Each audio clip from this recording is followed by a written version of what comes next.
खड्ड्यामध्ये पडलेला दिसला।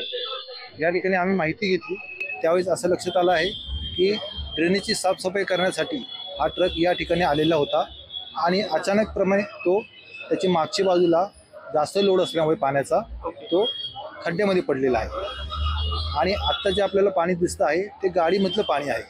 अच्छा, हां, म्हणजे हा जो ट्रक पाण्याचा टँकर होता का? पाणी आणि त्यामध्ये जे ड्रेनेज असते त्याची साफसफाई करण्याचा तो टँक होता आणि त्यामध्ये ड्रेनेजचं पाणी भरलेलं होतं। ड्रेनेजचं साफसफाई करण्यासाठी हा ट्रक या ठिकाणी आला होता। सर, नेमकी घटना किती वाजता घडली आणि या ठिकाणी आणखी कोण कोण होतं? या ठिकाणी आणखी खाली काही दुचाकी आहेत अशी देखील माहिती समोर येते।